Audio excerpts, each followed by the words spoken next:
नमस्कार, जोहार, स्वागत है आपका डिजिटल झारखंडी समाचार में। तो चलिए झारखंड की आज की तमाम बड़ी और महत्वपूर्ण खबरों पर बात करते हैं, पर उससे पहले आपसे छोटी सी अनुरोध है कि कृपया वीडियो को एक प्यारा सा लाइक अवश्य कर दीजिएगा, क्योंकि आपका एक लाइक करना ही हमारे मेहनत का फल होता है। चलिए शुरुआत करते हैं आज की पहली और बड़ी खबर से।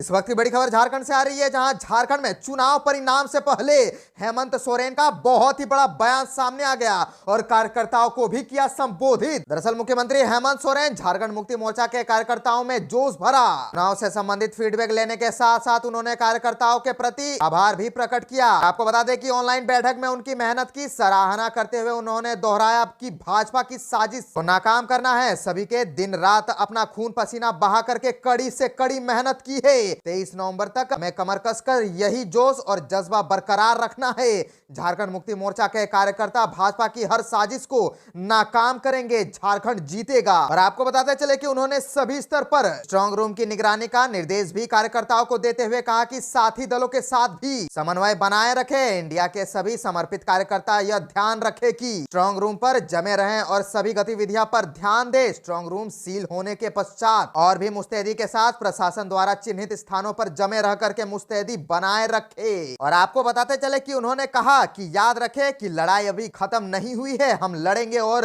जीत हासिल करेंगे। लोकतंत्र का यह महापर्व अद्भुत रहा। जनता ने अपनी आकांक्षाओं आशाओं को मतदान के माध्यम से अभिव्यक्त किया है। यह चुनाव नए समृद्ध और सशक्त झारखंड के निर्माण का संकल्प है। मतदान के बाद आई बीजेपी और झारखंड मुक्ति मोर्चा की प्रतिक्रिया। बाबूलाल बोले कि बरहेट से आ सकता है आश्चर्यजनक रिजल्ट। वहीं हेमंत सोरेन का भी बहुत बड़ा बयान आया, कहा कि जीत रहा है, जीतेगा झारखंड। दरअसल झारखंड विधानसभा चुनाव का मतदान समाप्त हो गया है। भाजपा के प्रदेश अध्यक्ष बाबूलाल मरांडी ने अपनी प्रतिक्रिया देते हुए कहा कि इस बार के चुनाव में मतदाताओं के विकसित झारखंड बनाने को लेकर के वोटिंग की है। झारखंड जैसे छोटे से प्रदेश में पीएम नरेंद्र मोदी का 6 विशाल सभा और एक रोड शो हुआ। गृह मंत्री अमित शाह सहित दूसरे नेताओं की 17 से अधिक सभाएं हुई। राज्य की जनता बदलाव महसूस कर रही है, उसी को ध्यान में रख करके मतदान की है। और आपको बताते चले कि सीएम हेमंत सोरेन को लेकर के उन्होंने कहा कि जिस प्रदेश का सीएम जहां से चुनाव लड़ता है, वहां से जिस तरह से शिकायतें आई है, उससे यह साफ होता है कि वो इतना डर कर सहम गए हैं। बाबूलाल ने कहा कि उनकी लोकप्रियता कम हुई है। उन्होंने यह भी कहा कि आश्चर्यजनक रिजल्ट बरहेट से न आ जाए। संथाल में उनके प्रभारी जेल में बंद रहे। हजारों करोड़ों की गड़बड़ी का मामला उनके साथ रहा। वही व्यक्ति चुनाव से पहले पैसे बांट रहा था, लोगों को धमका रहे हैं। चुनाव क्षेत्र से बाहर के व्यक्ति घूम नहीं सकता है। बाबूलाल ने आरोप लगाते हुए कहा कि लोगों के नाम मतदाता सूची से हटवाया गया। कहा कि इस तरह की शिकायत उस क्षेत्र से आई जहां सीएम खुद चुनाव लड़ रहा है, जबकि सबसे साफ सुथरा चुनाव वही होना था। जब आप काम का बखान कर रहे थे तो इस लिहाज से वहां सबसे बेहतर वोटिंग होनी थी।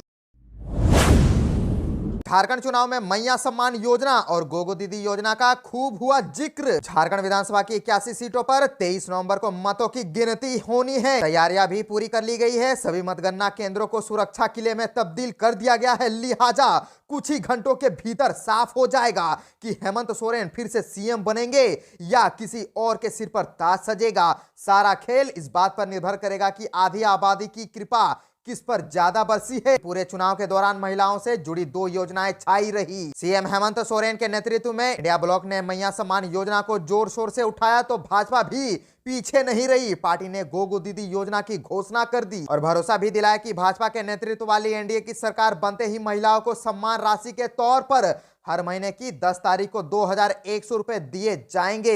इस योजना का जिक्र पीएम मोदी और गृह मंत्री अमित शाह से लेकर के तमाम बड़े नेताओं ने किया। इंडिया ब्लॉक का नेतृत्व कर रहे सीएम हेमंत सोरेन ने अपनी हर सभा में मैया सम्मान योजना का जिक्र किया। भरोसा दिलाया कि दोबारा सरकार बनते ही 1000 रुपए प्रति महीने मिलने वाली राशि को 2500 रुपए प्रति महीने कर दिया जाएगा। इस योजना का लाभ 18 से 50 साल तक की महिलाओं को दिया जाता है।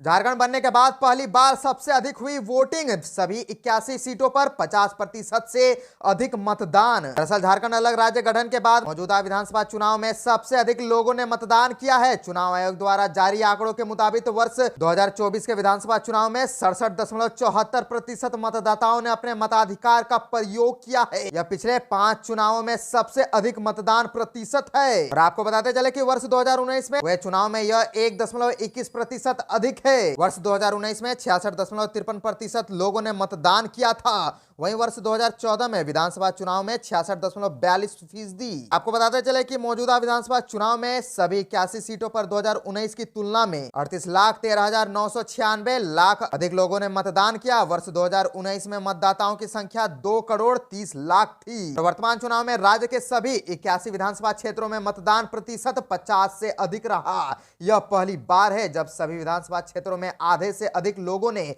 मतदान किया है। इसके पहले रांची, हटिया, बोकारो, धनबाद, जमशेदपुर जैसे शहरी इलाकों का मतदान प्रतिशत निराशाजनक रहता था। विधानसभा चुनाव में पहली बार रांची में 50% से अधिक मतदाताओं ने मतदान किया है।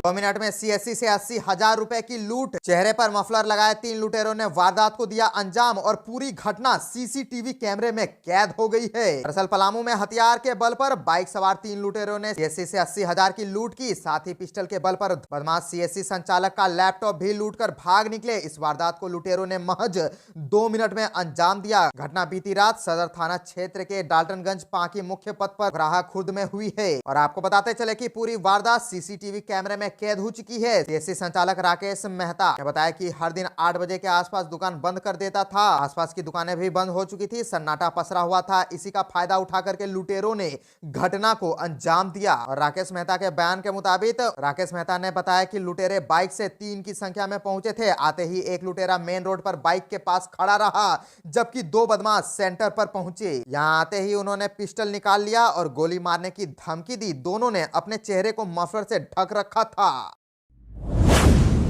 झारखंड विधानसभा चुनाव के मतदान की प्रक्रिया पूरी हो चुकी है। 2 चरणों में वोटिंग संपन्न हुई। इसमें सीएम हेमंत सोरेन के साथ साथ उनकी पत्नी कल्पना सोरेन ने काफी जोर शोर से प्रचार प्रसार किया। अब मतदान खत्म होने के बाद दोनों पति पत्नी की साथ में एक फोटो सामने आ गई है। चुनाव के दौरान सीएम हेमंत सोरेन और कल्पना सोरेन झारखंड मुक्ति मोर्चा के स्टार कैंपेनर थे। दोनों ही नेताओं ने 100 से अधिक ज्यादा चुनावी सभाओं को संबोधित किया। एक दिन में दोनों नेता 6 से 8 सभाओं को संबोधित कर रहे थे। दोनों अपनी पार्टी के प्रत्याशियों के चुनाव प्रचार में इस कदर व्यस्त रहे कि दोनों ने अपने लिए वक्त ही नहीं मिला। दोनों खुद भी चुनाव मैदान में खड़े हैं। सीएम हेमंत सोरेन जहां बरहेट विधानसभा सीट से चुनाव लड़ रहे हैं, वहीं पर गांडे विधानसभा सीट से कल्पना सोरेन चुनाव मैदान में हैं। चुनाव परिणाम का इंतजार है। ऐसे में जब हेमंत सोरेन और कल्पना सोरेन का वक्त मिला तो उन्होंने बालों में चंपी करते हुए फोटो पोस्ट की है। हेमंत सोरेन ने अपने एक्स अकाउंट पर यह पोस्ट किया है, जिसमें कल्पना सोरेन उनके बालों की चंपी करती हुई नजर आ रही हैं। झारखंड से और एक बड़ी खबर आ रही है, जहां पर मैथन डैम में 3 छात्रों की डूबने से मौत हो गई। धनबाद में 10वीं के 3 छात्रों का शव निकाला गया बाहर और नहाने के दौरान हुआ ये गंभीर हादसा। दरअसल धनबाद के मैथन डैम घूमने गए 6 दोस्तों में से 3 की डूबने से मौत हो गई। तीनों 10वीं के छात्र थे। तीनों का शव बाहर निकाला गया। हादसा नहाने के दौरान हुआ था। आपको बता दें कि ये सभी दोस्त घूमने के लिए मैथन डैम पहुंचे थे। सभी की उम्र 15 से 16 साल है।